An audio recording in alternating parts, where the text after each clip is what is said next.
everyone, welcome back with another new video. So this video is all about climatic zones and the climate responsive architecture of India and vernacular architecture of India.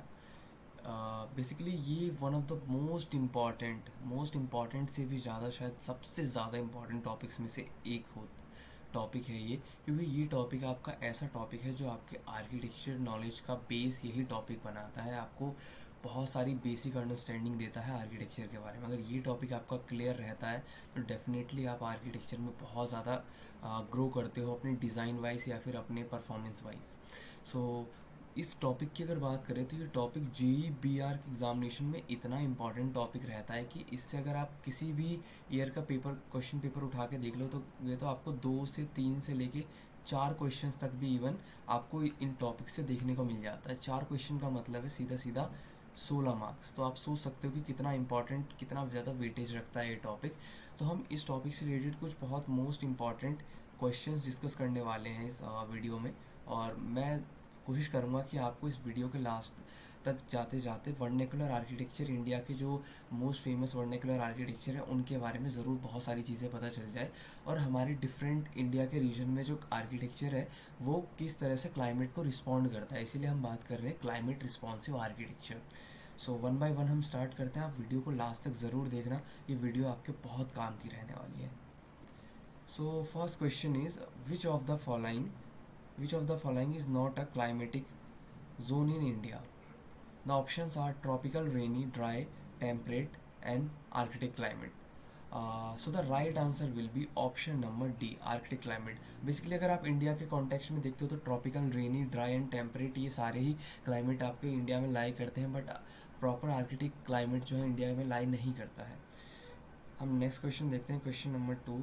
In the context of climatic responsive architecture which of the following strategy is most suitable for the hot and dry climate?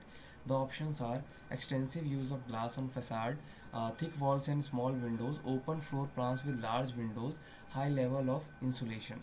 So the right answer will be option number B, thick walls and small window. जब हम climate responsive architecture में strategy की बात करते हैं जो suitable होती है most hot and dry climatic zones की, तो वहाँ पे हम कहते हैं कि आपकी ओपनिंग्स बहुत छोटी छोटी होनी चाहिए। कोशिश करनी चाहिए कि आप सन फेसिंग की तरफ तो ना ही दो, और बाकी आपकी वॉल्स जो होनी चाहिए जो सन एक्सपोज डायरेक्शन में, बहुत थिकर वॉल्स होनी चाहिए for better thermal insulation. Question number 3। The traditional house of which Indian state are known for their extensive use of timber and steeply sloping roofs to handle heavy rainfall? The options are Rajasthan, Kerala, Gujarat and Punjab. So the right answer will be option number B only, Kerala.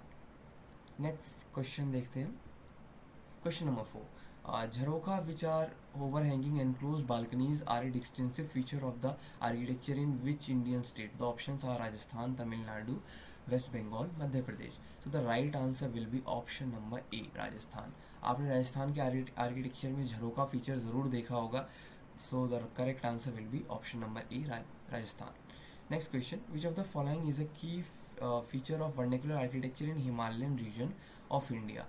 The options are flat roofs to facilitate social gatherings, large glass window for passive solar heating, option C, sloping roofs to manage heavy rainfall, heavy snowfall, option D, courtyard for thermal comfort. So the right answer will be option number C, sloping roofs to manage heavy snowfall.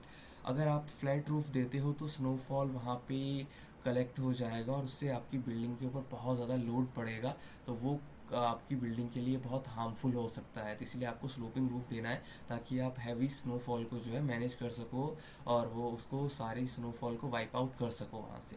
Question number 6. The concept of courtyard house is commonly found in which climatic zone of India? The options are humid and tropical, hot and dry, moderate and cold climate. So the right answer will be option number B, hot and dry climatic zones के लिए courtyard houses बहुत necessary होते हैं, because courtyard की वजह से वहाँ पे cool fresh air और एक fresh environment होता है, और ख़ास तौर पे ventilation भी जो होती है बहुत अच्छे से हो जाती है। तो आपको hot and dry climatic zone में courtyard feature की बहुत need पड़ती है। Next question, which architectural features in common in traditional houses of चैत्यानंद Tamil Nadu to mitigate the hot and humid climate? तो ये चैत्यानंद जो तमिलनाडु का वर्नेकुलर आर्किटेक्चरल स्टाइल है, तो उसके बारे में क्वेश्चन है।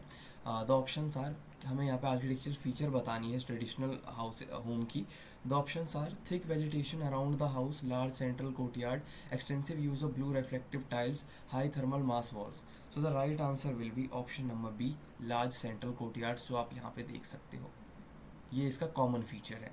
Question number 8, the Bhunga house of Kutch Gujarat are design to be earthquake resistant, which feature contributes to their seismic resilience. The options are the circular shape and thatched roof, deep foundation, heavy use of timber reinforcement, and mud and bamboo construction.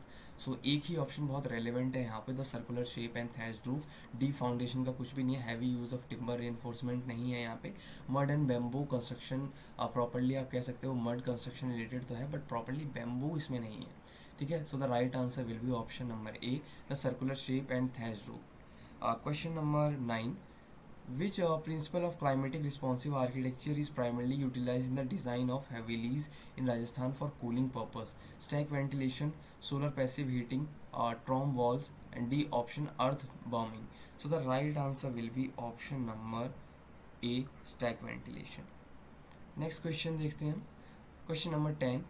In the traditional architecture of the northeastern state of Assam, houses are built on stilts known as चांग घर। Primarily चांग घर इस तरह के घर होते हैं जो stilts पे बनाए जाते हैं, ज़मीन से कुछ स्पेसिफिक हाइट दे के बनाए जाते हैं।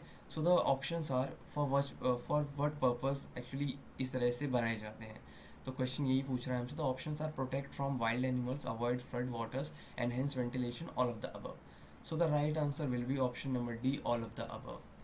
Next question, question number 11. The principle of thermal mass is utilized in which of the following architectural element commonly found in desert region of India?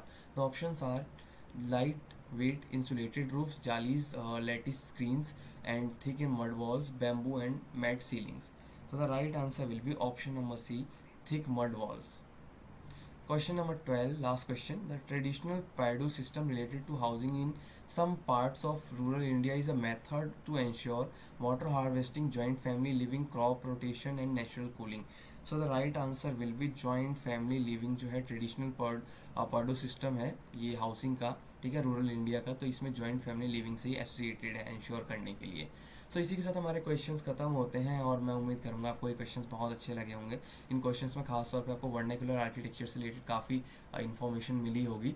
तो आपको अगर वीडियो अच्छी लगी तो वीडियो को लाइक कर देना और कमेंट में बता देना कैसा लगा, और सब्सक्राइब नहीं किया है तो सब्सक्राइब कर देना चैनल को। हम मिलते हैं अपना नेक्स्ट वीडियो में, और हाँ, शेयर करना मत भूलना।